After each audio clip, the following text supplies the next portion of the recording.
Now, your attitude towards the Community Shield is always dictated by the end result. If you do go on and win the trophy, it's a springboard to a fantastic season. If you lose at Wembley, then of course this game is nothing more than a glorified friendly. And I'm sure that's the camp that most Liverpool fans are in at the moment after their side suffered defeat on penalties to Crystal Palace at Wembley today following a 2-2 draw. But of course there will be disappointment amongst Liverpool fans, even if you try to dismiss it. And I think there'll be disappointment amongst the players as well, missing out on another trophy, missing another Wembley defeat, of course, back to back now for this team, and similarly with the coaching staff as well. But I think for the management, really, you look at Arne Slot, he will maybe be more focused on aspects of the performance today that he will try to improve rather than the end result, because at the end of the day, his job, and he always kind of reiterates this, is to get back-to-back good performances, back-to-back over the course of a season. And if you do that, then you're more likely to win the biggest honours because you consistently perform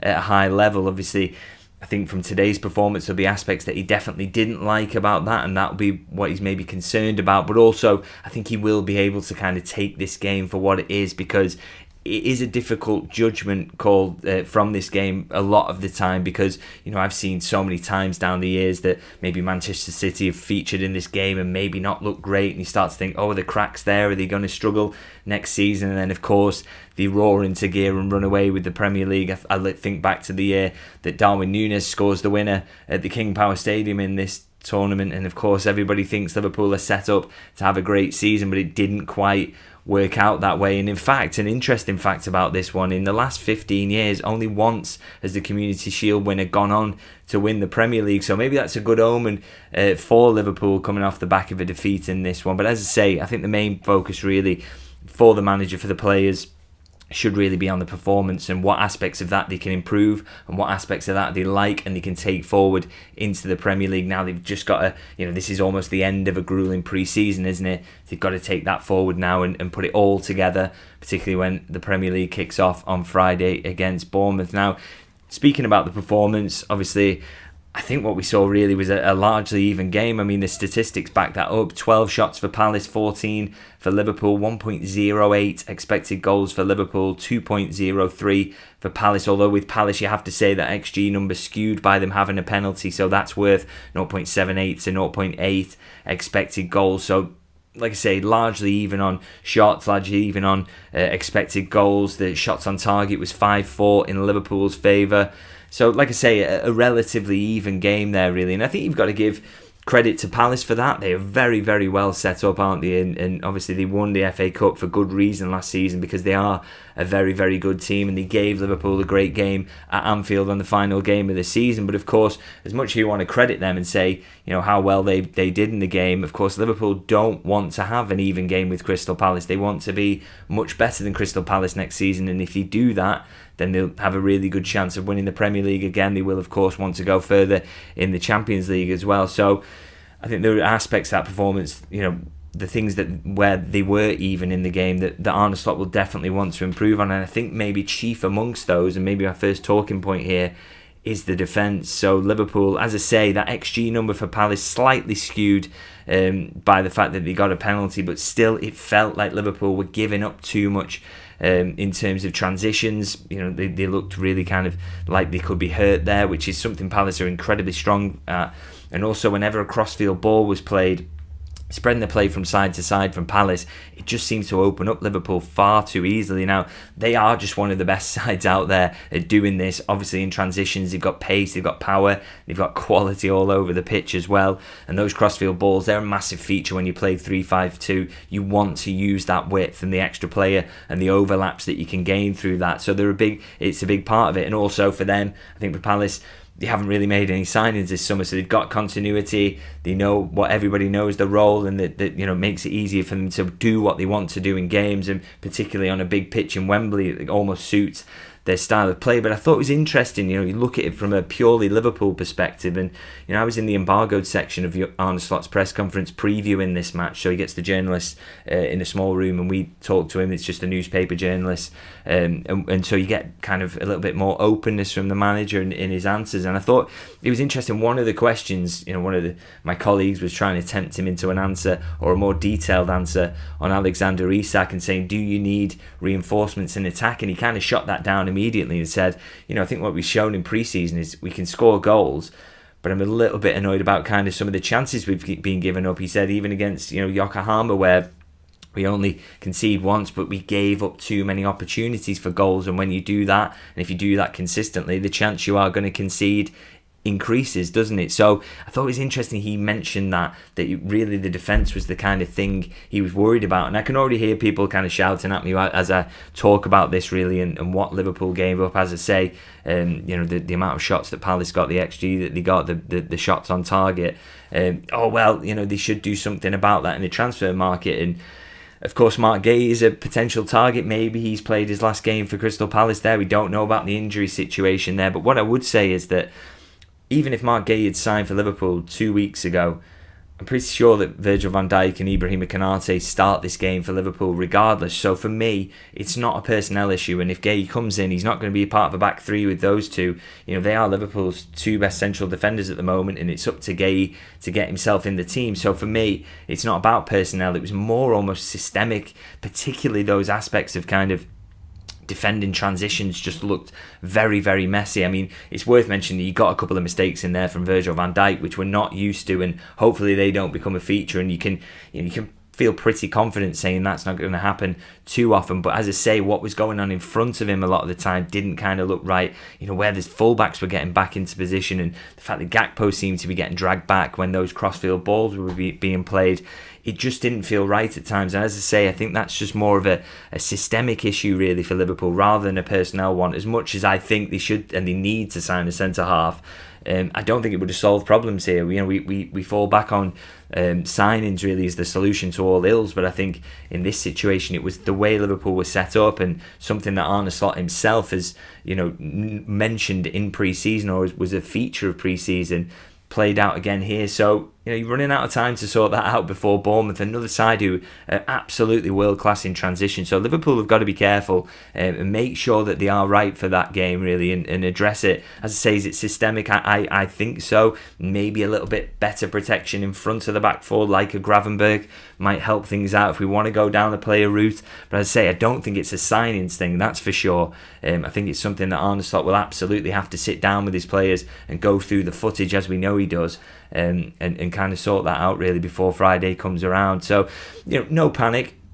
I'm sure they will address it. Liverpool were very good defensively last season and probably would have had the best defensive record in the Premier League had they not kind of took the last 4 games off.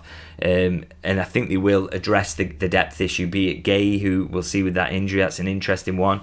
But if not him, then Liverpool do want a centre-half, so we'll see.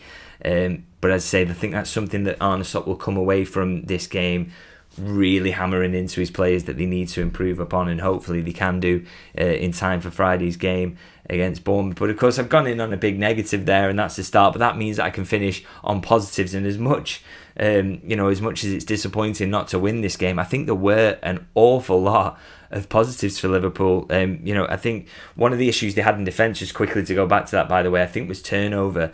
That's one of my worries, is that the amount of signings they've made, how they fit into the team, whether that creates a kind of a little bit of discord in the team and makes it not as slick and as well-oiled as a machine as it was last time. That was one of my worries about the turnover. But what I thought the turnover would most affect was not necessarily defensive organisation, because you've got Virgil van Dijk there organising it. I thought that the attack would suffer because of the turnover, and yet what we saw in this game from Liverpool in attack, it wasn't perfect. The XG number's not particularly high, 1.08, but their ability to get themselves into really dangerous positions and the slickness of the football at times, I thought was absolutely outstanding. I mean, it's the reason that they only lose this game on penalties, because they make it close, because the attack is really, really good. If they'd been poor in attack and poor in defence, then they would have had real problems and Crystal Palace would have blown them away. But I thought they were absolutely fantastic at times in attack, and none more so really. I say none more so, I say he was the orchestrator of it all, really. It was Florian Wirtz. I thought he was absolutely incredible today. I mean, he has been throughout all of pre-season, hasn't he? But the way he was pulling the strings today against Premier League opposition was incredibly encouraging. I mean, he creates more chances than anybody on the pitch with 4. It completes 88% of his passes in a really tricky area of the pitch to do that, and kind of dominated the game. And I got a message from a friend during the game, actually, who compared him to almost like a Thiago Alcantara, but in a more advanced role. And I really like the comparison, because the touch is always there. It's always perfect. The weight of pass is always brilliant. The little touches that he kind of takes, always in control of the ball and always able to put it exactly on the pitch where he wants to. I just really loved his performance, and I hope the Thiago comparisons maybe end there, because I think he's capable of getting more goals, more assists, and hopefully he can stay fitter as well. That would be a big one, wouldn't it? But I think all the signs are there that Liverpool have signed an absolutely wonderful player. I mean, the only thing he got wrong in the entire game for me was the shot in the second half where he turns into space at the edge of the box. So used to seeing him in a Leverkusen shirt just bang that into the top corner. So wouldn't get used to him missing chances like that, because he is a plus finisher over his career as well. So thought a marvellous performance from him, and if he's going to bring that to the Premier League, then it's very, very exciting. And I can say similar things about Hugo Ekitike as well. I mean, great way to start things off, really, wasn't it, with the goal there? I mean, just quickly on Wirtz, I thought the information he put on the pass there and just forcing it in was absolutely fantastic. But of course, if you blam the ball in like that, the player you're passing it to has really got to control it, and yet Ekitike did brilliantly. Great touch, great turn, little shift then, and the finish is just caressed into the far corner. Absolutely brilliant. And I don't want to bring up Darwin Núñez all the time to make an unfair comparison, because you don't want to hammer a guy who came into Liverpool. He actually did better than, he scored a lot of goals for Liverpool, 40 odd goals for Liverpool in kind of 70 odd starts, I think it is. Worked his socks off, was rightly loved by fans for that.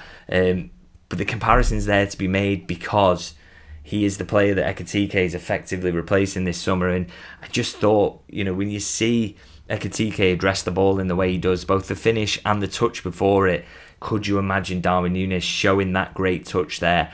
I probably couldn't. And the finish, we know how erratic he was in that part of his game. I don't want to hammer him, but you've just got to say there looked to be a difference in class there, and Ekitike took that absolutely brilliantly. And outside of the goal, some of the touches in build-up, taking the ball in difficult areas, laying it off, sharing it with his teammates, really, really delicate touches. One in particular where he flicks it round the corner with his almost his heel. Absolutely superb. And I actually think Liverpool lost a lot when he went off the pitch, because he was such a good focal point for them.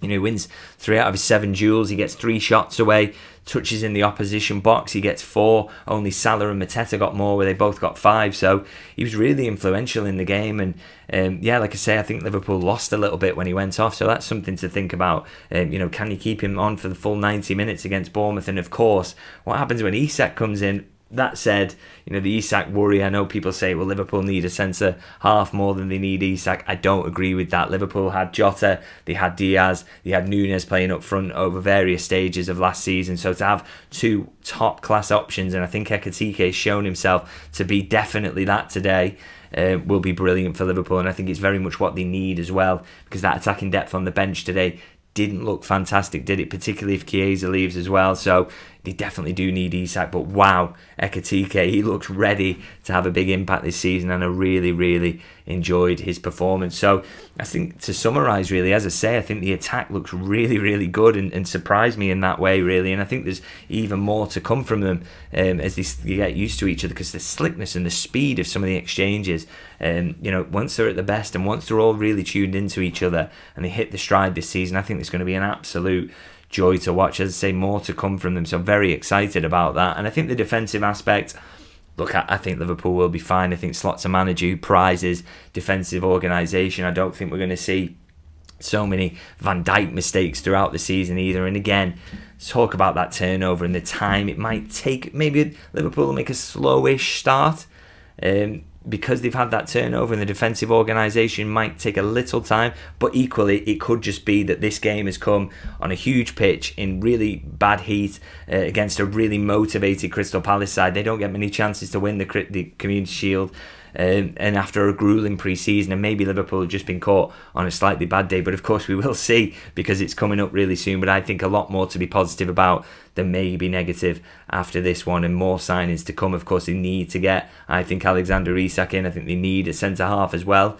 But after that, I think Liverpool will be looking in very, very good shape to defend their Premier League title. And I'm very, very excited to get back into Anfield on Friday to see how they get on in starting on that. So, going to wrap it up there anyway. As usual, I'm going to ask for your comments. Let me know what you thought were the positives, what were the negatives, anything you're worried about, anything you're really excited about. And I think there was a lot in there. Do let me know your thoughts on all that. And of course, if you can like and subscribe, hugely, hugely appreciated as ever. And you can also follow me on TikTok as well if you wish. And I'll leave it there and say I'll see you guys very soon.